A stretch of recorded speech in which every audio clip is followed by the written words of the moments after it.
उहाँहरूले दसैँको बेला पनि गाई गोरु बेचेर आमा र बाउ बेचेर दसैँ मान्छ भने त्यस्ता खालका हिन्दू। तर यसको मतलब होइन कि हामी उहाँहरूमाथि धावा बोलिरहेका छौँ। उहाँहरूको धर्म संस्कार संस्कृति बाँच्नुपर्छ। हामी हाम्रो धर्म संस्कार संस्कृतिलाई जति माया गर्छौँ हामी उहाँहरूको धर्म संस्कार संस्कृति पहिचानलाई पनि त्यति नै सम्मान गर्छौँ। त्यसको विरुद्धमा हाम्रो कुरा हो, कोही व्यक्तिको विरुद्धमा अथवा हामीसँग यहाँ भएको हिन्दू धर्मसँग सम्बन्धित गाई र गोरुको मासु यो विश्वले प्रमाणित गरिसकेको छ। आज विश्वमा गोरुको मासुहरू सप्लाई भइरहेको छ। सत्रामा हुँदाखेरि त्यहाँ हामीले इलाका प्रहरी कार्यालय पनि घेर्यौँ, नारा जुलुस पनि गऱ्यौँ। त्यहाँ अहिले पनि चाहिँ पछिल्लो चरणमा म त्यहाँ जाँदाखेरि अहिले पनि यो के अरे लगायत अन्य हिन्दूका मठ मन्दिरहरूमा यसरी बोलबमको समय हुन्छ। त्यो बेला धरानमा पनि बोलबमको समयमा धरान उपमहानगरपालिकाले माइकिङ गरेर काटमार नगर्न भनिसकेको अवस्था र ठ्याक्कै त्यति नै बेला नेपालमा अन्तरिम संविधान जारी भइसकेपछि अन्तरिम संविधानमा धर्मनिरपेक्षको कुरा उठिरहेको र धर्मनिरपेक्षको कुरा उठ्दाखेरि त्यसलाई कसरी कार्यान्वयन गर्ने भन्ने कुरो एकातिर हिन्दू समुदायले हिन्दू धर्मले च्यापिरहेकोमा अर्कोतर्फ गैर हिन्दूहरूले आफ्नो संस्कार संस्कृति गर्न नपाइरहेको बेला ठ्याक्कै अन्तरिम संविधानमा धर्मनिरपेक्ष उल्लेख भइसकेपछि त्यो धर्मनिरपेक्षलाई कार्यान्वयन गर्नको लागि भनेर हाम्रा अग्रज दाजुहरूले त्यो दिन धरान उपमहानगरपालिकाले माइकिङ गरिरहेको अवस्थामा उहाँहरूले अन्य गैर हिन्दूहरूले चाहिँ किन गर्न नपाउने आफ्नो संस्कृति संस्कार संस्कृति भनेर उहाँहरूले त्यो माइकहरू गाडीहरू जफत लिए र तत्कालीन अवस्थामा द्वन्द्वकाल सकिसकेपछिको अवतरणको अवस्थामा थिए र ती युवाहरूले अब हामी गैर हिन्दूहरूले पनि यो धर्मनिरपेक्षलाई कार्यान्वयन गर्नुपर्छ भनेर उहाँहरूले साउन 5 गतेको दिन गोरु काट्न सुरु गरे। त्यो विशेष गरी अझ नेपालमा रहेका भूमिपुत्र मूलवासी जुन अहिले नेपालको कानुनले आदिवासी भनिएको छ ती आदिवासीहरूले यो एउटा अभियानको रूपमा जसले नेपालमा रहेका मूलवासी भूमिपुत्र आदिवासीहरूले आफ्नो संस्कार संस्कृति गर्नको लागि गाई गोरुहरू काटेर गरिन्छ त्यसलाई चाहिँ कार्यान्वयन गर्नको लागि एउटा कानुनी रूपमा अन्तरिम संविधानले बाटो खोलिदिएपछि त्यसलाई अभियानको रूपमा साउन 5 गतेबाट उहाँहरूले अभियान थाल्नुभयो र पछि त्यसलाई फेरि पनि निरन्तरता दिने क्रममा आज हामी 17औं वार्षिक उत्सवमा छौँ। यो बिचमा म पनि जोडिन पुग्दाखेरि हाम्रो जनकजी पनि हुनुहुन्थ्यो, अन्य आदिवासी जनजाति महासङ्घ, जिल्ला समन्वय परिषद अनि नगर समन्वय परिषदहरू जोडिँदै गए र यस बिचमा फेरि पनि धरानमा 10 जनालाई गोरु काटेको अभियोगमा पक्राउ परे। त्यसमा पनि हामी लाग्यौँ। सँगसँगै फेरि पनि धनकुटा त्यही वर्षमा धेरै नै गोरु काट्ने व्यक्तिहरूलाई यसरी राज्यले पक्राउ गरे। सँगसँगै धनकुटामा 2 जना भण्डारी दाजुभाइहरू गोरु व्यापार गर्नेहरूलाई पनि पक्राउ पर्यो। त्यसको लगत्तै फेरि बेलबारीमा 1 जना महिला पनि पक्राउ गरे, लगत्तै बरा क्षेत्रमा पनि पक्राउ गरे। यी यसरी दमन गरिएका विरुद्धमा म लगायत सम्पूर्ण धरानमा रहेका अभियन्ताहरू जो यहाँनिर सांस्कृतिक अधिकारसँग जोडिए उहाँहरू सबै आन्दोलनमा होमिए। सँगसँगै 10 जनालाई पक्राउ गरिसकेपछि हामीले आन्दोलन थाल्यौँ र इलाका प्रहरी कार्यालय हामी घेर्ने तयारी गऱ्यौँ। सँगसँगै हामी ती 10 जनालाई मात्र नभइकन हामी पनि स्वतःस्फूर्त रूपमा गिरफ्तारी दिन तयार छौँ। जबकि यो कुनै पनि मान्छे मारिएको होइन, हाम्रो सांस्कृतिक अधिकार स्थापना गर्नका लागि लागि परेको भनेर हामीले इलाका प्रहरी कार्यालय घेराउ गरिसकेपछि तत्कालै उहाँले 5औं या 6औं दिनभित्रमा उहाँले रिहा गर्नुभयो। यसरी गोरु काटेर पक्राउ परिसकेपछि रिहा गर्दाखेरि फेरि हामीले गोरु काटेर नै हामीले उत्सव मनायौँ र नगर परिक्रमा गऱ्यौँ। सँगसँगै यहाँ तत्कालीन अवस्थामा जनता समाजवादी पार्टी त्यति बेलाको मधेसी जनता फोरम या के थियो नाम एवं परिवर्तन भइरहेको छ र उपेन्द्र यादवहरू आउनुभएको थियो पछिल्लो समयमा र हामीले उहाँहरूलाई स्पोर्टमा पनि ती कुराहरूलाई संशोधन गर्नुपर्छ। हाम्रो मान्छेहरू गोरु काटिएको आरोपमा पक्राउ परिरहेको छ भनेर हामीले उहाँहरूलाई पनि यसरी ज्ञापन पत्र दिने काम गऱ्यौँ। फेरि पछिल्लोचोटि 2 जना मान्छेहरू पक्राउ परे गोरुको काण्डमा र हामीले तत्कालीन अवस्थामा जनता समाजवादी हालको जनता समाजवादी पार्टीका अध्यक्ष उपेन्द्र यादव स्वास्थ्य मन्त्री हुँदाखेरि क्याम्पमा आउनुभयो र हामीले क्याम्पमा फेरि गएर ज्ञापन पत्र बुझाउने काम गऱ्यौँ। यसभन्दा अगाडि हाम्रा मित्रले भन्नुभएको कुरो जुन भन्नुभयो कि यसरी संशोधनको विषयमा चाहिँ अगाडि गर्नुपर्छ, जबसम्म त्यो मुलुकी संहिता ऐन संशोधन हुँदैन तबसम्म हाम्रो उपलब्धि हुँदैन भन्ने विषयमा चाहिँ मैले उहाँहरूको जुन जिज्ञासा छ कुरा राखिएको छ यो विषयमा चाहिँ हामीले यसरी पहल गरेका छौँ है भनेर चाहिँ मैले प्रश्न खोजेको हुँ।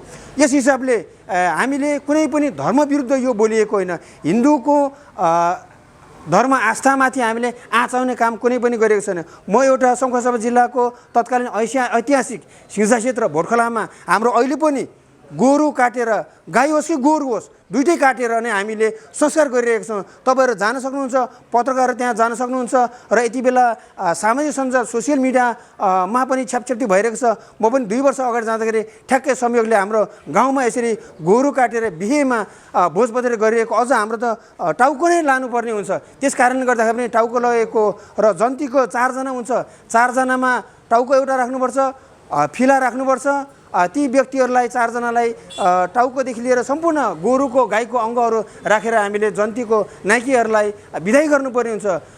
यो कुरोहरूलाई चाहिँ हामीले बाहिर ल्याउनु पर्ने हुन्छ र यो कुनै पनि धर्म प्रति हामीले अन्याय गरेको होइन। परापूर्वकालदेखि यो नेपाल देश स्थापना हुनुभन्दा अगाडिदेखि नै हाम्रो चलिरहेको रीतिरिवाज परम्पराहरूलाई चाहिँ हामीले निरन्तरता दिनुपर्छ र हिन्दूहरूले बरु यदि गाई गोरु काट्छ भने हिन्दूहरूलाई चाहिँ कारबाही हुनुपर्छ भन्ने चाहिँ हाम्रो माग हो। सँगसँगै लिम्बू समुदायहरूले पनि पिजोकमा भनिन्छ, लिम्बू समुदायहरूले पिजोकमा गरिरहेको जुन कार्यहरू छ त्यो कार्य भनेको चाहिँ गाई काटेर नै गरिन्छ। म धरानमा आएको 20 वर्ष भयो। यसभन्दा सुरुवाती आउँदाखेरि हामीले त त्यति बेला गोरु काट्न, गाई काट्न पाएको थिएन। त्यति बेला यहाँनिर गाई गोरुहरू मरिरहेको थिए र तिनकुनेको जङ्गलमा गाडीले गाई गोरुहरूलाई हानिरहेको थियो। हामी सिनो छ भनेर हामी टिपेर खान जान्थ्यौँ र त्यो सिनो टिपेर खाइसकेको हामीले त मासु खान्थ्यौँ, हड्डीहरू फालिरहेको हुन्थ्यो। लिम्बू साथीहरूले चाहिँ हामीलाई सोध्न आउनुहुन्थ्यो कि गोरुको हड्डी छ भन्नुहुन्थ्यो। गोरुको हड्डी उहाँहरूले पिजोकमा गर्नुहुन्थ्यो, तर उहाँहरूमा साहस छैन, दम थिएन। ए बाबा कमसेकम गोरुको हड्डी मात्र राखेर पनि हामी पूजा गर्छौँ भनेर हाम्रोमा गोरुको हड्डीहरू खोज्न आउनुहुन्थ्यो। मैले बेची पनि दिन्थेँ। गोरुको मासु मात्र नखाइकन, त्यो सिनो मात्र नखाइकन हामीले त्यो हड्डी समेत लिम्बू साथीहरूलाई बेच्थेँ। यसरी हामीलाई दमन गरिरहेको छ। पछिल्लो समयमा आएर लिम्बू समुदायहरूमा नै यसरी बन्दुक पड्कायो भनेर उहाँहरूलाई पक्रिरहेको छ। यो लिम्बू समुदायहरूमा रहेको संस्कार मर्दाको अवस्थामा मलामी जाँदा र जिउँदोको अवस्थामा जन्तीको बेला उहाँहरूले बन्दुक पड्काउने चलन छ। यी कुरोहरूलाई चाहिँ अहिलेको नेपाल सरकारले हामीलाई दमन गरिरहेको छ। यो हाम्रो संस्कृतिसँग जोडिएको कुरोहरू भएको कारणले गर्दाखेरि ती बन्दुक पड्काउनेहरू कुनै पनि आतङ्कवादी होइन, आतङ्ककारी होइन, आतङ्क मचाउने हिसाबले ती बन्दुकहरू पड्काएको होइन। लिम्बू समुदायहरूले अहिले पनि बन्दुक पड्काउने प्रचलन छ। बन्दुक पड्काउनुपर्छ भन्छु, होइन भने राज्यले लिम्बू समुदायहरूको मर्दाखेरि पुलिस पठाएर हुन्छ कि आर्मी पठाएर हुन्छ कि बन्दुक पड्काइदिनु पऱ्यो त्यहाँनिर। उहाँहरूले मर्दा पनि बन्दुक पड्काइदिनु पऱ्यो र जन्ती जाँदा पनि बन्दुक पड्काइदिनु पऱ्यो। होइन भने लिम्बू समुदायहरूलाई बन्दुक पड्काएको आरोपमा पक्राउ गर्नु हुँदैन। यदि लिम्बू समुदायभन्दा अन्य गैर लिम्बूहरूले बन्दुक पड्काएको छ भने त्यसलाई चाहिँ खरखजना ऐन अनुसार लागू हुनुपर्छ, कारबाही हुनुपर्छ भन्ने हाम्रो माग हो। सेम त्यस्तै नै गाई गोरु यदि गैर हिन्दूले काटिरहेको कल्चरलाई निरन्तरता दिनुपर्छ। तर क्षेत्रीय बाहुनले, अझ बाहुनले आमा हो भने बाहुनलाई कारबाही हुनुपर्छ। एक दोस्रो कुरो भनेको दसैँको बेला अचम्मको कुरो छ, उहाँहरूले आमा मान्नुहुन्छ तर दसैँमा जब उहाँहरूलाई खर्च हुँदैन त्यो गाई बेचेर उहाँहरूले दसैँ मान्नुहुन्छ। आमा बेच्न पाइन्छ? आमा बेच्न पाइन्छ? आमा बेच्न कारबाही हुने कि नहुने? हामीले गाई गोरु काटेर कल्चर गर्दाखेरि हामीलाई कारबाही गर्छ भने यदि उहाँहरूले दसैँको बेला पनि गाई गोरु बेचेर, आमा र बाउ बेचेर दसैँ मान्छ भने त्यस्ता खालका हिन्दू बाहुन जातीय व्यक्तिहरूलाई कारबाही हुनुपर्छ र कानुन भनेको बराबर हुनुपर्छ भने हाम्रो माग हो भन्ने नै लगभग यो सङ्घर्ष समितिको नै एउटा निष्कर्ष हो। त्यस कारणले गर्दाखेरि आज हामी 17औं वार्षिक उत्सवमा छौँ र यसभन्दा अगाडि यसरी योगदान दिनेहरू व्यक्तिहरूलाई सम्मान गर्ने कार्यक्रम पनि छ। सँगसँगै यसभन्दा 2 वर्ष अगाडि काकटबिटामा यसरी नै राज्यले आतङ्क मचाएर गाई गोरु काटेको बहानामा एकजना मुस्लिमलाई गोली ठोकेर मारेको थियो। 2 वर्ष अगाडि हामीले उहाँको परिवारलाई सम्मान गरिएका थियौँ यहाँ ल्याएर। एवं रूपले हामी हाम्रो आन्दोलनहरू, हाम्रो मुभमेन्टहरू अगाडि बढ्दै जानेछ र हाम्रा मित्रहरूले भन्नुभएको जुन संविधानको कुरोहरू, जुन कानुनका कुराहरू छ, मुलुकी संहिताको संशोधनको कुराहरू एवं रूपले दबाब दिनेछौँ र हामीले निरन्तर रूपमा गोरुहरू काटिरहेका छौँ। धरानमा आगामी दिनहरूमा गोरु काट्छौँ, तथापि अन्य धर्मलाई खलल पुर्याउने हिसाबले होइन, हाम्रो कल्चर गर्नलाई प्लस र खान चाहनेको लागि सँगसँगै यो यति बेला खसी बोकाहरू छ, खसी बाख्राहरू महँगो पनि छ।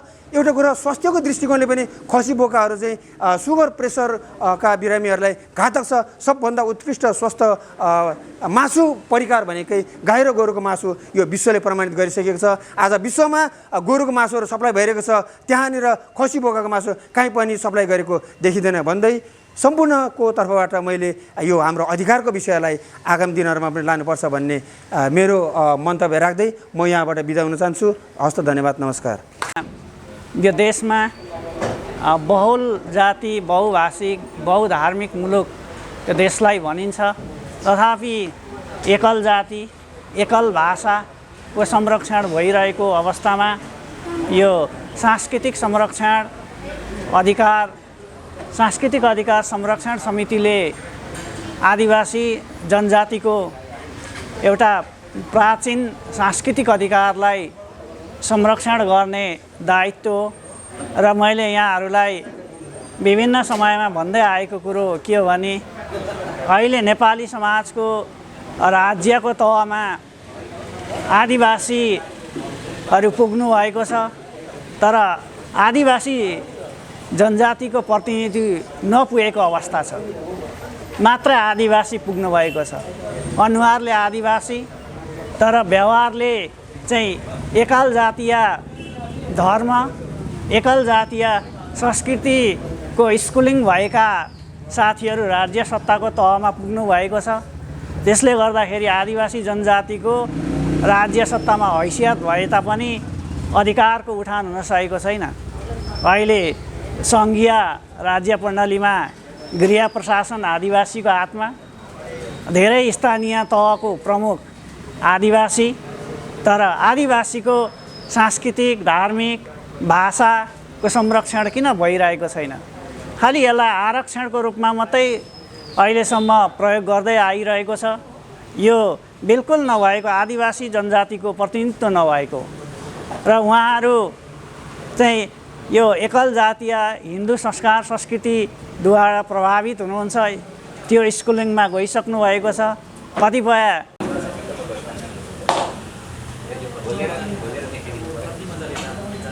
सध्य यो सांस्कृतिक अधिकार संरक्षण समितिका परिकल्पनाकार सञ्जीवले लेख्नु भएको आफ्नो पुस्तकलाई विमोचन गरिदिनु हुन म सादर अनुरोध गर्न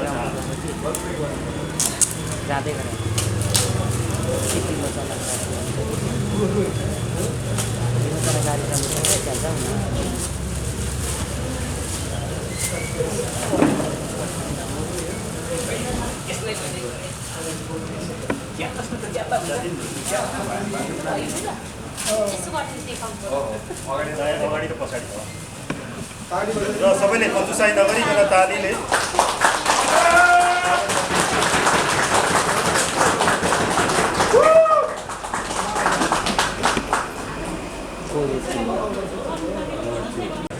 राज्यले सबै खाले नीति अपनाएर हामीमाथि खालि सांस्कृतिक दमन गरिरहेको छ।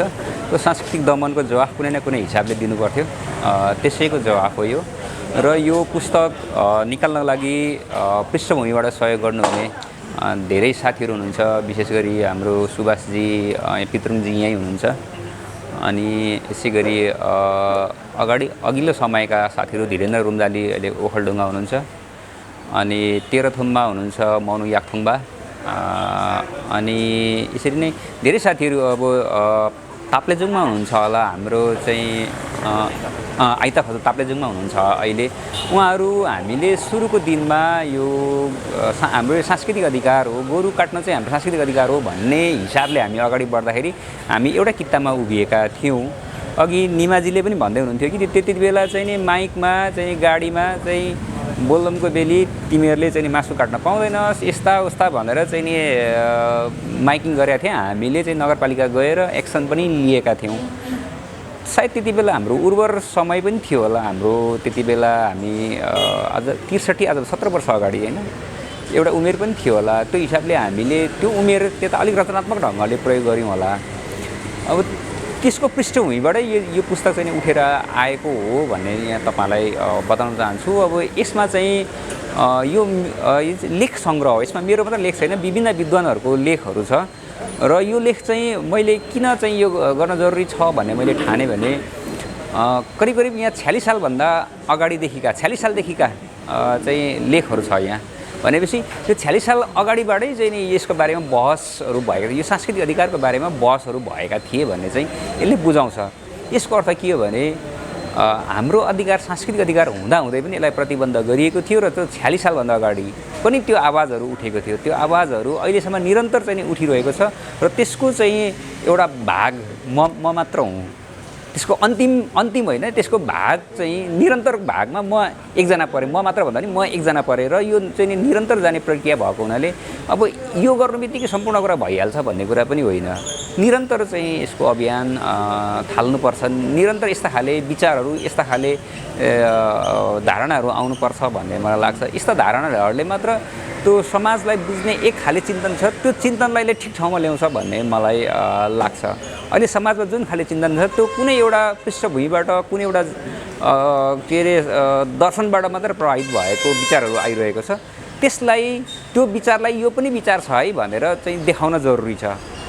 यसले चाहिँ संविधानले परिकल्पना गरेको बहुलवादलाई पनि यो कुराले यस्ता विचारहरूले चाहिँ संविधानले जो परिकल्पना गरेको छ बहुलवाद, त्यो बहुलवादलाई पनि यस्ता पुस्तकहरूले चाहिँ टेवा दिन्छ भन्ने मलाई लाग्छ।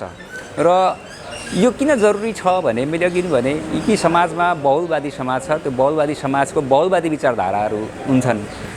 अहिले आएको एक खाले मात्र विचार छ, त्यो विचारले चाहिँ समाज पूर्ण छैन भन्ने कुरा देखाइरहेको छ। र जबसम्म संविधानले परिकल्पना गरेको बहुलवादी समाजको बारेमा बहस हुँदैन तबसम्म हामी यो समाज यथास्थितिबाट अगाडि बढ्न सक्दैनौँ। त्यो हिसाबले बहुलवादी विचारहरू आउनुपर्छ, बहुलवादी संस्कृतिहरूको बारेमा बहस हुनुपर्छ, बहुलवादी विचारहरू आउनुपर्छ भन्ने कुरा हो। मैले यो खाले अभ्यास गरेँ होइन। अब यसमा यो एउटा निरन्तर प्रक्रिया हो। मैले किन भने कि एउटा मात्र यो पुस्तकले मात्र यो सम्पूर्ण संविधान बदलिन्छ भन्ने कुरा होइन। हिजो पनि अस्ति पनि सुभाषजी मेरोमा आउनु भएको थियो, म अलिकति अस्वस्थ थिएँ, भन्दै हुन्थ्यो कि अब आफ्नो अधिकारको लागि चाहिँ अलिअलि पागलपन अलिक सन्कीपन पनि गर्नुपर्छ कि जस्तो कुरा गर्दै हुन्थ्यो।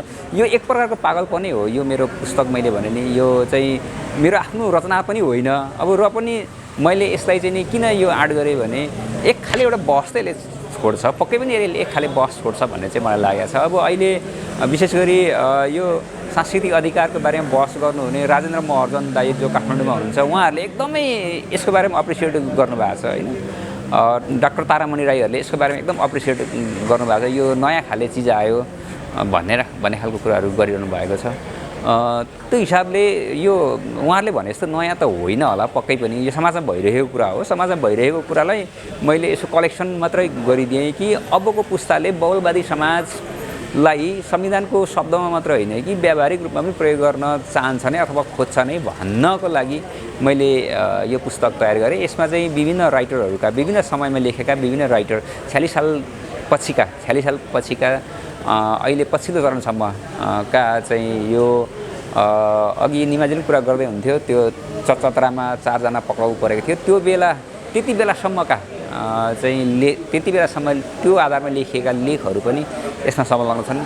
सबैभन्दा गजबको कुरो चाहिँ त्यो चतरामा हुँदाखेरि त्यहाँ हामीले इलाका प्रहरी कार्यालय पनि घेर्यौँ, नारा जुलुस पनि गऱ्यौँ। त्यहाँ अहिले पनि चाहिँ पछिल्लो चरणमा म त्यहाँ जाँदाखेरि अहिले पनि यो के अरे बहुलवादी समाजमा चाहिँ यो कुरा पनि हुनुपर्दो रहेछ है भन्ने खालको चाहिँ अहिले त्यहाँ एक खाले चाहिँ धारणा बनिसकेको छ। तर त्यो कङ्क्रिट त छैन होइन, तर पनि उहाँहरूलाई छुयो भने यस्तो हुँदो रहेछ है भन्ने खालको चाहिँ त्यहाँ चाहिँ नि भएको रहेछ।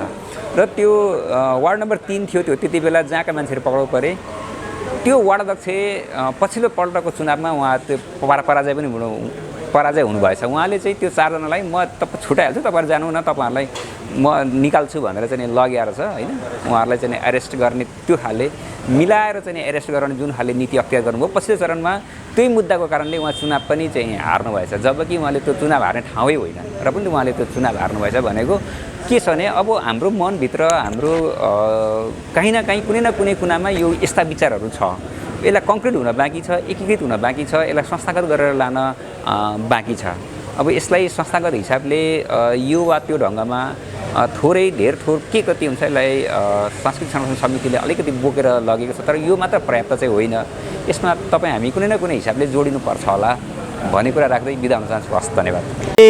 अत्यन्तै प्राकृतिक विषय, अत्यन्तै सान्दर्भिक विषय जो आज हामीले यो कुनै बहकापमा लागेर हामी कुनै लहरमा लागेर कसैले उक्साएको भरमा हामीले यो विषयहरू आज यहाँ उठान गरिरहेको छैनौँ।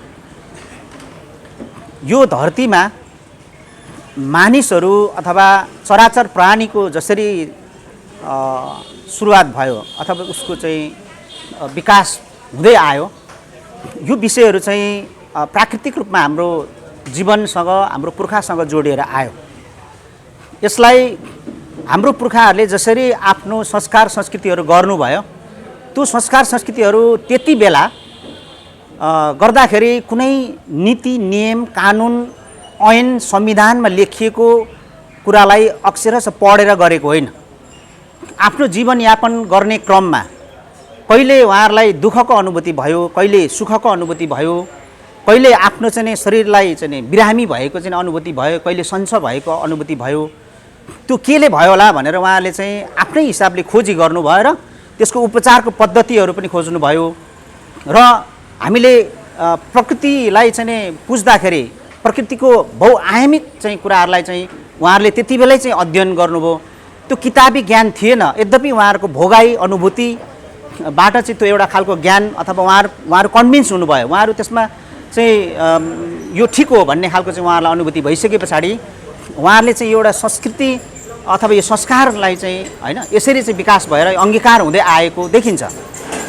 जब यो देशमा पृथ्वीनारायण शाहले चाहिँ गोर्खाको राज्य विस्तार गर्यो, त्यो गोर्खा राज्य विस्तार गरिसके पछाडि यसो चाहिँ कालखण्डलाई हामीले राजनीतिक परिवर्तनको कालखण्डलाई हेर्दै आउँदाखेरि जब राणा शासनको यहाँनिर प्रादुर्भाव भयो, त्यो राणा शासनको प्रादुर्भाव हुनुभन्दा अगाडि पनि यहाँ चाहिँ एक किसिमको चाहिँ धर्मको कुरालाई संरक्षण गर्ने, त्यसलाई राजनीतिकरण गर्ने र यसैबाट चाहिँ हामीले यो राज्य सत्ता लिनुपर्छ र हामीले चाहिँ राजकाज गर्नुपर्छ, हामीले हैकम गर्नुपर्छ भन्ने चेतबाट चाहिँ केही मानिसहरूले त्यति बेलाको त्यति तत्कालीन अवस्थाको चाहिँ शासकहरूले यो कुरालाई एउटा संविधान ऐन कानुनको रूपमा चाहिँ उहाँहरूले जे रूपमा भए पनि विकास गरेर ल्याए र उहाँहरूलाई त्यति बेला चेत थिएन कि यो धरतीमा अथवा यो अहिलेको नेपालमा चाहिँ यहाँ धेरै खालको संस्कृति मान्ने मानिसहरू बस्छन्, धेरै खालको चाहिँ रीतिरिवाज परम्परा बोक्ने त्यसलाई मान्ने मानिसहरू बस्छन् भन्ने चेतले चाहिँ उहाँहरू प्रेरित थिएनन् भन्ने कुरा अहिले हामीलाई अनुभूति हुन्छ। किनभने उहाँहरूले चाहिँ आफ्नो राजनीति गर्ने अथवा चाहिँ शासन प्रशासन चलाउने अथवा राज्य विस्तार गर्ने र त्यो विस्तार गरिएको राज्यमा चाहिँ हैकम गरिरहने भन्ने चाहिँ उनीहरूको इच्छा अथवा उनीहरूको भित्री चाहिँ एउटा रणनीति अथवा उनीहरूको चाहिँ हिडन इन्ट्रेस्टको कारणले गर्दाखेरि चाहिँ यो कुरालाई अगाडि ल्यायो भने चाहिँ हामीले सबै यहाँ भएको अवयवहरू अथवा यो विविधताहरूलाई चाहिँ हामीले चाहिँ थिचोमिचो गर्न सकिन्छ भन्ने नै चाहिँ थियो भन्ने अहिले हामीले इतिहास पढ्दाखेरि देख्न सक्छौँ। अहिले पनि तपाईँ हामीले हेर्दाखेरि पृथ्वीनारायण शाहले चाहिँ गोर्खा राज्यको विस्तार कसरी गर्दै आए, कुन कुन मनोभावनाबाट के आवश्यकताको आधारमा चाहिँ गरे, के नेपाल सुरुमै उसले घोषणा गरेर चाहिँ गोर्खा राज्यको विस्तार गरेको थियो त? थिएन। तर उसले विस्तार गरेको राज्य टिकाउनको निमित्त चाहिँ के लाद्न सकिन्छ भन्दाखेरि त यहाँको चाहिँ आदिवासीहरू, यहाँको भूमिपुत्रहरू लगायत अहिले यसले प्रभावित पारेको भनेको मुस्लिम समुदाय पनि हो, अन्य समुदायले पनि प्रभावित पारेको छ यो ऐनको कारणले। अब हामी चाहिँ नेपालको संविधान मान्छौँ, यहाँको ऐन कानुनलाई हामीले सम्मान गर्छौँ, मान्छौँ होइन, यहाँको न्यायालयले भनेको कुरालाई हामी मान्छौँ।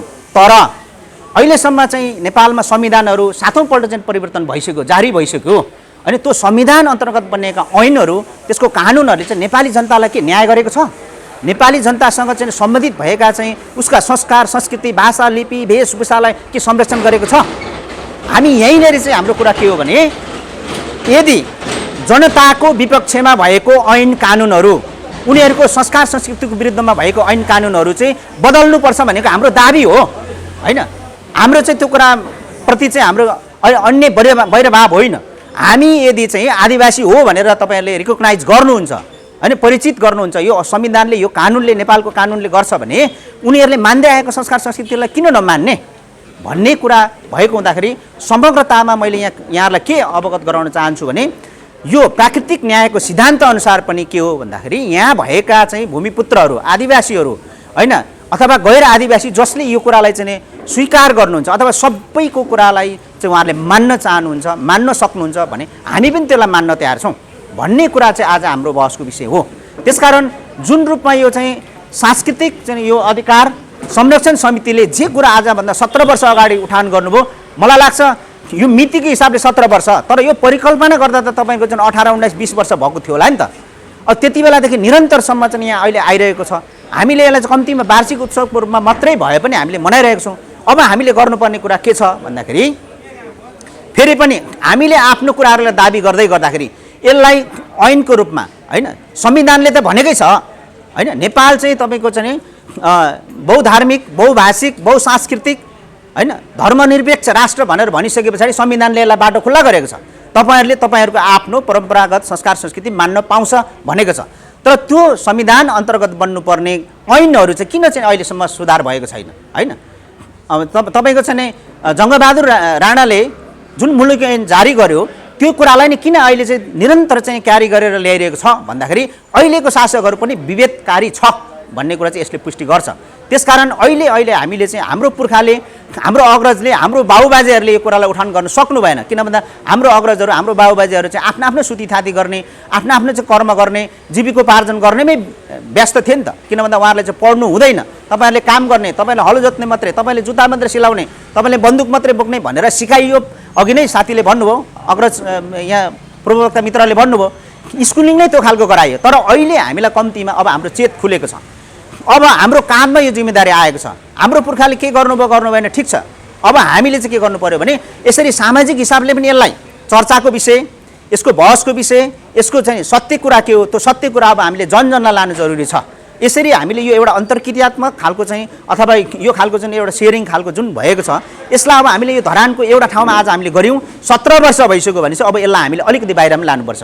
जहाँ जहाँ चाहिँ गोरु काटेको नाममा होइन, यहाँनिर चाहिँ तपाईँको हामीले अरू अन्य धर्म अवलम्बी साथीहरूको विरुद्धमा हामी उभिने कुरा होइन, तर प्राकृतिकको हिसाबले हेर्दा पनि कुनै चाहिँ गाई काट्नुभन्दा अगाडि ऊ यदि प्रजननको अवस्थामा छ भने त्यो गाईलाई हामीले काट्नुहुन्न।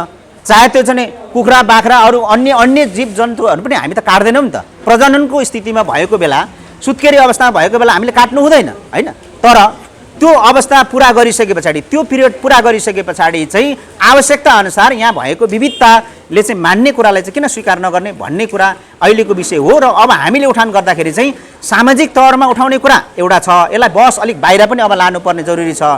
यसलाई कम्तीमा कानुनको विद्यार्थी साथीहरूले यसको बारेमा अलिक गहिरो अध्ययन गरेर, अब यहाँ धेरैजना कानुन पढ्ने साथीहरू म देखिरहेको छु, तपाईँहरूले यसको विषयमा एउटा टपिक बनाएर तपाईँहरूले कम्तीमा अन्तर्क्रिया गोष्ठीहरू गर्न जरुरी छ होइन। यहाँ मैले तेन्जिङ, अब चाहिँ हाम्रो चाहिँ तेन्जिङ शेर्पा महासङ्घको सल्लाहकार पनि हुनुहुन्छ, जिल्लाको चाहिँ पदाधिकारी पनि भइसकेको मान्छे, उहाँ अहिले वकिल पनि हुनुहुन्छ। उहाँहरूले अब कुन विषयमा, कुन कानुनमा उहाँहरूले चाहिँ आफ्नो चाहिँ गर्नुभयो डिग्री, अब यो विषयमा पनि उहाँहरूले खोज गरेर एउटा डकुमेन्ट बनाउनु जरुरी छ। कानुनी हिसाबले यहाँनिर चाहिँ भाजिएको छ कुरा, यसलाई चाहिँ सङ्घीय सांसदहरू, सङ्घीय सदनबाट चाहिँ यसलाई चाहिँ परिमार्जित गर्न सकिन्छ, यसलाई ऐनको रूपमा चाहिँ परिमार्जित गर्न सकिन्छ, यसलाई कानुनको यसरी गर्न सकिन्छ भनेर अब ल्याउनु पर्यो। हामीले सामाजिक तवरबाट यो हुनु पर्थ्यो होइन। हाम्रो अधिकार चाहिँ संविधानले सुरक्षित गरेको छ भने चाहिँ ऐनले किन चाहिँ विभेद गर्ने, ऐन पनि सुधार भएर आउनुपर्छ भन्दै गर्दाखेरि अब कानुनमा चाहिँ होइन अध्ययन गर्ने साथीहरूले चाहिँ अलिक अथेन्टिक, अलिक उहाँहरूले भनेको चाहिँ आधिकारिक पनि हुन्छ, उहाँहरूले अब बसमै ल्याउनु पर्यो। अब हामी यसरी अघि नै मित्रले भनिसक्नुभयो, आउने भेला हुने हामीले यो मात्रै मनन गर्ने मात्रै होइन, अब मनन गरेको कुरालाई अब हामीले जेनरलाइज गर्नु पर्यो, जनतामा लानु पर्यो, जनजनमा लानु पर्यो होइन। यो चाहिँ अब सङ्घीय सांसदहरूकोमा लानु पर्यो, प्रदेश सांसदकोमा लानु पर्यो, स्थानीय सरकार, यो पनि एउटा चाहिँ स्थानीय सदन यहाँ पनि छ होइन, सदन यहाँ पनि चल्छ। अस्ति यहाँ परिषद भन्यो, त्यो एउटा सदन खालकै हो, त्यसले चाहिँ नीति कानुनहरू पनि बनाउँछ। त्यसकारण अब हामीले नीतिगत रूपमा, कानुनी रूपमा चाहिँ यसलाई इन्डोर्स गराउनु पर्ने हुनसक्छ।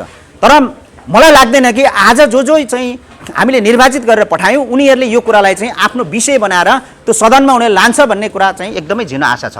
त्यसकारण अब हामी यो पुस्ताले त्यो सदनमा जाने कुरा अब हामीले बाटो खोल्नुपर्छ। मैले भनिसकेँ, सुभाषजीले अब आउने अब सांसदको रूपमा आफूलाई प्रस्तुत गरेर अब 3 वर्षमा उहाँले तयार गर्नुपर्छ। उहाँले मात्रै यो कुरा लानुहुन्छ त्यो सदनमा, हामीले मात्रै लान सक्छौँ। किन भन्दा अरूलाई त पार्टीले लगाम लगाइरहेको छ। त्यो कुरामा बुझाइ चाहिँ उहाँहरूको भए पनि उहाँहरूको विभिन्न चाहिँ होइन एउटा लिमिटेसनहरू, बारहरू भएको हिसाबले उहाँहरूले लान सक्नुहुन्न, त्यो कुरा हामीलाई थाहा छ। यहाँ अहिले प्रदेशको सांसद विजय राईले कुरा बुझ्नु भएको छैन होइन। प्रदेश सांसद रमेश बस्नेतले बुझ्नु भएको छैन, प्रदेश यो सङ्घीय सांसद अशोक राईले बुझ्नु भएको छैन, उहाँ अहिले मन्त्री हुनुहुन्छ, तर उहाँले किन लानुहुन्न यो कुरालाई, होइन? उहाँले सङ्घीय सदनमा किन लानुहुन्न, उहाँले प्रदेश सदनमा किन लानुहुन्न भन्दाखेरि उहाँहरूको लिमिटेसन छ।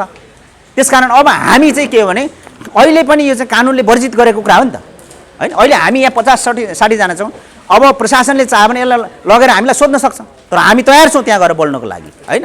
उहाँले सोद्धाखेरि हामी बहस गर्न तयार छौँ। किन भन्दा यो भनेको प्राकृतिक न्यायको सिद्धान्त अनुसार पनि हुनुपर्छ भन्ने हाम्रो दाबी हो, होइन? हामीलाई दिनुहोस् भनेर माग्ने कुरा होइन नि, यो कानुनी रूपमा संशोधन हुनुपर्छ। हामीले यसलाई मान्न, यसलाई ग्रहण गर्न पाउनुपर्छ। न कि हामीले हिन्दू धर्म मान्ने साथीहरूको घरमा लगेर हामीले यसलाई भोग गर्ने, त्यहाँनिर चाहिँ खाऊ भनेर कोचार्ने मुख, त्यो होइन नि त। जसरी होइन तपाईँको राणा शासनमा, शाह शासनकालमा, पञ्चायती शासन व्यवस्थामा हामीलाई लाग्यो नि त, दसैँमा चाहिँ नि होइन मार हानेर कम्तीमा त्यो रगतले चाहिँ ढोकाको अगाडि यसरी छाप नलाइन्जेलसम्म त्यहाँनिर कारबाही हुन्थ्यो, होइन? निगरानीमा पर्थ्यो, उसलाई चाहिँ नि त्यहाँबाट दण्डित गर्ने कुनै न कुनै प्रपञ्चहरू रचिन्थ्यो भनेपछि त्यसको विरुद्धमा हाम्रो कुरा हो। कोही व्यक्तिको विरुद्धमा अथवा हामीसँग यहाँ भएको हिन्दू धर्मसँग सम्बन्धित आस्था भएको साथीहरूको विरुद्धमा होइन क्या। यो त्यति बेला जति बेला जङ्गबहादुरले यो चाहिँ मुलुकी ऐन बनायो त्यति बेलादेखि विभेद गरेर आयो, त्यसलाई नै चाहिँ निरन्तर मान्नुपर्छ भन्ने शाह शासनकालबाट जसरी आयो पञ्चायती हुँदै अहिलेसम्म आइरहेको छ।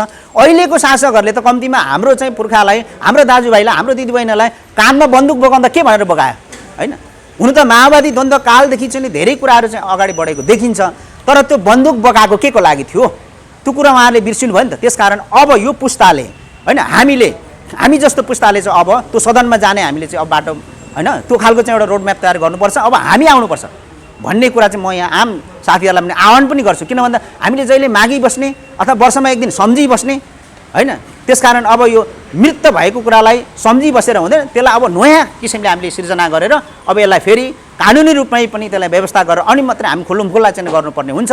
त्यतिन्जेलको लागि चाहिँ हामीले सामाजिक सङ्घ संस्थामा लागेका साथीहरूले, अभियान्ता साथीहरूले चाहिँ अब हामी सामाजिक अभियान, सामाजिक चाहिँ छलफल को तहमा हामीले अगाडि नेतृत्व गर्नुपर्ने हुन्छ। कानुनका चाहिँ विद्यार्थी साथीहरूले चाहिँ कानुनमा चाहिँ होइन काम गरिरहेको साथीहरूले चाहिँ त्यो हिसाबले अध्ययन गरेर कम्तीमा हामीलाई अझै हाम्रो बुझाइलाई अझै निखार ल्याउनु पर्ने हुन्छ। आम अन्य जनसमुदायलाई चाहिँ आकर्षित गरेर यो विषय चाहिँ वास्तवमै विभेदकारी हो भन्ने कुरा बुझाउनुपर्छ र उहाँहरूलाई पनि कम्तीमा यहाँ आउनको लागि अथवा यो मुद्दा चाहिँ ठिक हो भनेर उहाँहरूले पनि कम्ती बोलिदिने, होइन, लेख्न सक्ने क्षमता भएकोले लेख्ने, सदनमा पुग्ने साथीहरूले सदनमा चाहिँ कुरा उठाउने परिस्थिति बनाउनु पर्छ, अनि मात्रै यो कुरा स्थापित भएर जान्छ। अब हामीले दुईवटा कुरा चाहिँ बुझ्नुपर्ने हुन्छ। शिखरमा पुग्नु एउटा कुरा हो, शिखरमा पुगेर त्यहाँ अडिरहनु अर्को कुरा हो, भनेको त्यहाँ टिकिरहनु पर्ने अर्को कुरा। अब हामीले उठाउने कुरालाई निरन्तर 17 वर्ष त भइसक्यो, मैले अघि नै भनिसकेँ, परिकल्पना गर्दा 20 वर्ष भइसकेको थियो होला, 2-3 वर्ष तपाईँहरूले चिन्तन मनन गर्नुभयो, अब अझै 50औँ वर्ष लाग्छ भने पनि केही छैन। तर हामीले यसमा निरन्तर सम्झना मात्रै गर्ने हो कि यसको बारेमा, होइन, यसरी जनक ऋषि राईज्यूले जुन खालको चाहिँ मेहनत गर्नुभएको छ, यो यति आउनु भनेको चाहिँ कम्तीमा अहिले मैले बोलेको कुरा त तपाईँहरूले सुन्नुभयो, होइन? कसैलाई चाहिँ ठिकै लाग्नु सक्छ, कसैलाई होइन यो यति कुरा त मलाई पनि थाहा थियो भन्ने लाग्नु सक्छ, तर यो चिजहरू चाहिँ फेरि पनि हाम्रो सन्तति अथवा चाहिँ कुनै विश्वको कुनै कुनामा बसेर चाहिँ अहिले काम गरिरहेको, जीवनयापन गरिरहेको, कुनै सुखभोग गरिरहेको, दुःख चाहिँ भोगिरहेको साथीहरूले पनि यो कुरा लगेर मनन गर्नु, त्यहाँबाट पनि अहिले विभिन्न सोसियल मिडिया मार्फत चाहिँ यसलाई प्रचार गर्न सक्नुहुन्छ। हामीले एउटा प्रचारात्मक हिसाबले जानुपर्छ। अर्को कुरा ठोस तथ्य के हो त्यता अझै गहिरो गरेर खोज्नुपर्छ। मैले त अब जङ्गबहादुरले मुलुकी ऐन बनाए, त्यसले चाहिँ यस्तो व्यवस्था गर्यो, त्यसलाई टिकाइरहनको लागि शाहवंशले पनि गर्यो, पञ्चायती शासनकालमा पनि गर्यो, अहिले पनि गरिरहेको छ मात्रै त भने, तर अझै यसको तथ्यपरक कुरा के हो त, होइन? अघि निमा पङसुवाजीले भन्नुभयो लिम्बूहरूले पहिला चाहिँ गोरु नै काट्नु पर्थ्यो, पछि हड्डी खोज्न थाल्यो, अहिले चाहिँ मासु खाँदा पनि डराउन थाल्यो भन्दै हुनुहुन्छ। त्यस कारणले गर्दा अब फेरि हामी चाहिँ हाम्रो संस्कार चाहिँ हिजो जसरी मनाउनुहुन्थ्यो हाम्रो पुर्खाले, होइन, हामी त प्रकृति पूजक हो, हामी प्रकृति र चाहिँ पितृलाई चाहिँ हामीले यो चाहिँ होइन संसारको सबभन्दा चाहिँ ठुलो कुरालाई हामी आत्मसात गर्छौँ हामी आदिवासीहरू। त्यस कारणले गर्दाखेरि त्यो कुरालाई पुनर्स्थापित गर्दै त्यो व्यवहारमा पनि पुनर्स्थापित हुनु पर्यो र नेपालको संविधान अनुसार यो बन्ने ऐन पनि फेरि संशोधन हुनुपर्छ भन्नेसम्मको हाम्रो त्यो चाहिँ लक्ष्य हो।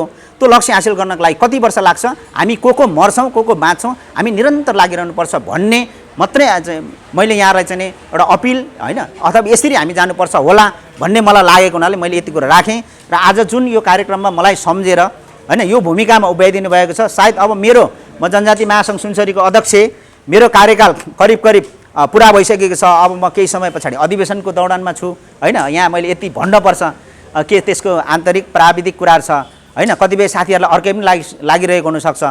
अहिले चाहिँ विधानको चाहिँ समस्या छ। अध्यक्षजी यहाँ भएको हिसाबले होइन, महासङ्घको विधानमा चाहिँ प्रदेश कमिटी, जिल्ला कमिटी, गाउँ नगर कमिटी र वडा कमिटीको व्यवस्था अहिले हटाएको हुनाले, अस्ति 78 सालको विधान संशोधनले चाहिँ त्यो हटाएको हुनाले त्यो नलैकन चाहिँ अधिवेशन यहाँ हुन्न, यहाँ झगडा हुन्छ भन्ने कुरा चाहिँ मैले चाहिँ केन्द्रीय कमिटीलाई गरेको छु। अस्तिको दिन मात्रै त्यो विधान तुरुन्त त्यसलाई नियमावली भनेको छ अथवा विनियम भनेको छ, त्यो बनाउने जिम्मा चाहिँ सङ्गठनको उपाध्यक्ष युवराज जिरेल हुनुहुन्छ। उहाँलाई जिम्मा दिएको छ अस्तिको दिनको बैठकले। भनेपछि त्यो तुरुन्त आउनु बित्तिकै अधिवेशनहरू उहाँलाई पनि मैले भनेको छु। सुनसरी जिल्लामा 12वटा स्थानीय तह छ, सबै अधिवेशन हुन्छ। तर अधिवेशन भएर हामी पास आउट भए पनि हाम्रो भूमिका भनेको चाहिँ कम हुँदैन होइन। कोही पोजिसनमा हुनसक्छ आज, कोही पोजिसनमा नहुनसक्छ, तर आउने साथीहरूले पनि यसलाई चाहिँ कम्तीमा आत्मसात गरेर यो ठिक हो भने त बोकेर जानु पऱ्यो नि त, यसलाई चाहिँ संस्थागत रूपमा लगेर जानुपर्छ भन्ने समेतको कुरा राख्दै आज चाहिँ यो आयोजक समितिले मलाई सम्झिदिनु भयो। म सम्पूर्ण आयोजक समितिको मित्रहरू, यहाँ अग्रजहरू जो बसिरहनु भएको छ, जो समकालीन साथीहरू बसिरहनु भएको छ, आम सञ्चारकर्मी मित्रहरू बसिरहनु भएको छ, सबैलाई धन्यवाद र आभार प्रकट गर्छु। अब मेरो कुरा सुनिदिनु भयो, यति कुरा तपाईँहरूलाई पनि थाहा थियो, तैपनि यसलाई फेरि पुनः स्मरण मात्रै मैले गराएँ। यति कुरा राखेर म बिदा हुन चाहन्छु। धन्यवाद, नमस्कार। एउटा हाम्रो जुन एउटा सांस्कृतिक अधिकार हनन भएको छ, सांस्कृतिक अधिकारबाट हामी वञ्चित भयौँ, हाम्रो अस्तित्व लोप हुन लाग्यो, हाम्रो जाति मासिन लाग्यो, हाम्रो संस्कृति लोप हुन लाग्यो भनेर त्यो बुझ र त्यो चेतबाट प्रेरित भएर 17 वर्ष अगाडि जुन एउटा अभियान हामीले सुरु गऱ्यौँ, एउटा लडाइँ सुरु गरेका छौँ। यो लडाइँ भनेको आत्मरक्षाको लडाइँ भन्न रुचाउँछु। म धेरै बोल्न त चाहदिनँ। हामी अहिले यो एउटा आत्मरक्षाको लडाइँमा छौँ, अभियानमा छौँ। किनभने अघि धेरै वक्ताहरूले भनिसक्नुभयो, नेपालका संविधानहरू, ऐन कानुनहरू हाम्रो लागि, हाम्रो सुरक्षाको निम्ति, हाम्रो पहिचान, हाम्रो अस्तित्व रक्षाको निम्ति छैन। यहाँ एकल जातीय, एकल धर्म, एकल संस्कृतिलाई मात्रै प्रोत्साहित गर्ने, प्रेरित गर्ने र उनीहरूलाई मात्रै संरक्षण गर्ने, उनीहरूको हक अधिकार र पहिचानलाई मात्रै स्थापित गर्ने खालको ऐन कानुन बनेपछि हामी नेपाल सरकारबाटै र नेपाल सरकारको संविधान र ऐनहरूबाटै असुरक्षित भएको महसुस भएपछि अहिले हामी यो आत्मरक्षाको निम्ति यो अभियानमा जोडिएका छौँ। आत्मरक्षा मैले भनिरहेको छु, तपाईँहरूले यो कुरालाई गम्भीर रूपमा लिदिनु होला। जब राज्य सत्ता नै हाम्रो हित विपरीत, हाम्रो सुरक्षा र संरक्षण सम्वर्धनमा भन्दा पनि हाम्रो पहिचान, अस्तित्व, भाषा, लिपि, संस्कार, संस्कृतिलाई नै नामेट पारिकन त्यति गरिसकेपछि हामी स्वत नष्ट भएर जान्छौँ, हाम्रो अस्तित्व रहँदैन भनेपछि हामीले आफ्नो बचाउको लागि यो होइन आत्मरक्षाको लडाइँमा हामी अगाडि बढेका छौँ। तपाईँहरूले देखिरहनु भएको छ, जति राज्य सत्ताले हामीलाई दबाउन खोज्छ, हाम्रो आवाजहरू त्यति नै झन् चर्को भएर निस्किन्छन्। यो कुरा अहिले भर्खरै कोशी, जुन 1 नम्बर प्रदेशको नामाङ्कन कोशी बनाइयो, त्यहाँ एउटा फाल्टै खालको इन्ट्रेस्ट छ, पोलिटिकल इन्ट्रेस्ट हो त्यो होइन, राज्य सञ्चालकहरूको इन्ट्रेस्टको कुरा भयो। तर यहाँ बसोबास गर्ने मान्छेको चाहना र इच्छा फाल्टै थियो वास्तवमा भन्ने हो भने। र त्यसले कति उग्र रूप लिएको छ, 1 नम्बर प्रदेश अशान्त भएको छ। भोलि हामी नेपालमा बसोबास गर्ने आदिवासी जनजातिहरूको अस्तित्व र पहिचानमाथि यसरी नै दबाव दिने र हाम्रो अस्तित्व नै नामेट हुने अवस्था आयो भने नेपाल अशान्त हुन्छ। यो कुरा मैले भने, यो कुरा हुन्छ होइन, नेपाल अशान्त हुन्छ नै हुन्छ। किनभने सबै आफ्नो रक्षा, आफ्नो जीवित रहन चाहन्छ, आफ्नो अस्तित्व कायम राख्न चाहन्छ। हामी हाम्रो संस्कार, संस्कृति, परम्परा, भाषा, लिपि, धर्मको निमित्त हामी जस्तोसुकै सजाय, जस्तोसुकै होइन उयो बेहोर्न पनि तयार छौँ हामी। तर हामी बिनाको यो देश कस्तो हुन्छ होला।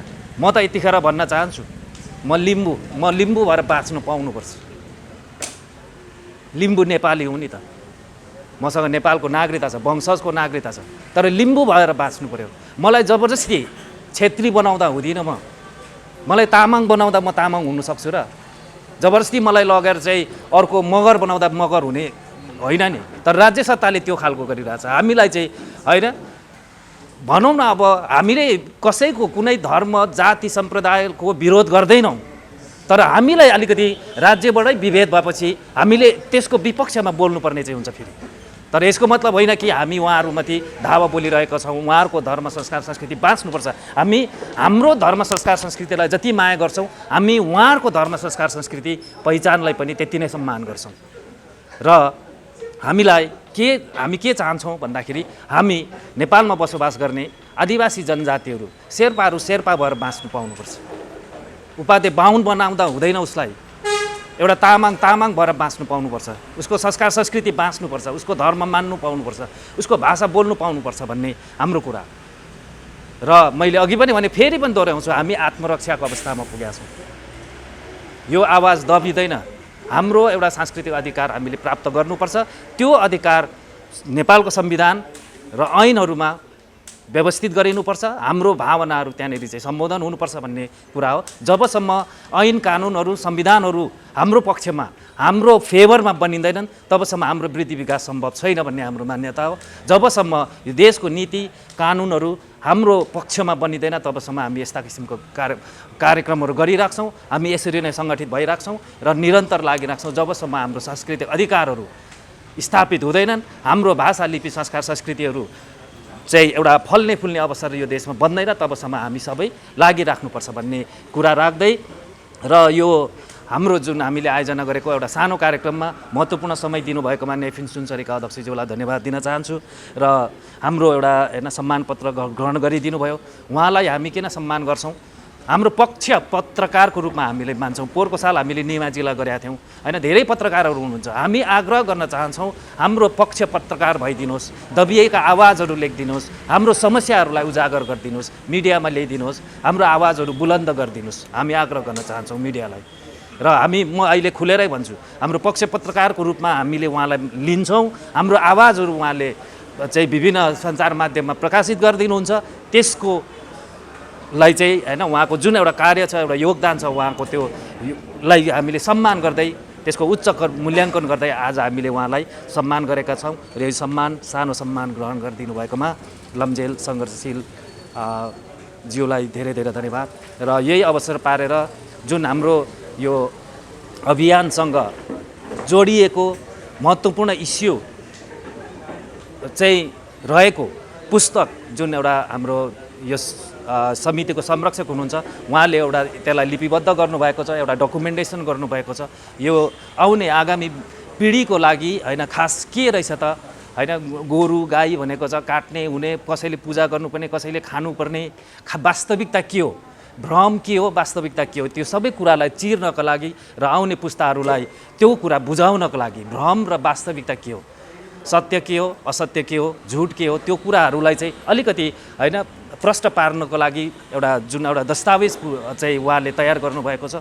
यो त्यो दस्तावेज पनि आज यसै अवसरमा हामीले विमोचन गरेका छौँ र हामी धन्यवाद दिन चाहन्छौँ। हाम्रो माग मुद्दाहरू, हाम्रो चाहनाहरू एउटा पुस्तकमा तपाईँले प्रतिबिम्बित गरिदिनु भयो, सुरक्षित गरिदिनु भयो, डकुमेन्टेसन गरिदिनु भयो। त्यसप्रति जनकृषि राईज्यूप्रति पनि हामी धेरै उच्च सम्मान व्यक्त गर्न चाहन्छौँ भन्दै र यहाँ अब समय धेरै बितिसकेको छ, भोक लागिसक्यो होला सबैजनालाई, समय धेरै लिन चाहन्न र म अन्तिममा के आग्रह गर्न चाहन्छु भने यो हाम्रो चाहिँ एक खालको आन्दोलन नै हो, आफ्नो हक अधिकार सांस्कृतिक हक अधिकार प्राप्तिको आन्दोलन हो। भोलि जे पनि हुनसक्छ, हामीलाई धरपकड हुन सक्ला, हामीलाई मुद्दा लाग्न सक्छ, तपाईँहरूले त्यतिखेर पनि आएर हामीलाई साथ सहयोग गर्नुहुनेछ, निडर भएर हाम्रो पक्षमा रहनुहुनेछ भन्ने एउटा चाहिँ अपेक्षा गर्दै म आजको यो कार्यक्रमको औपचारिक कार्यक्रम चाहिँ यही समापन भएको घोषणा गर्दछु र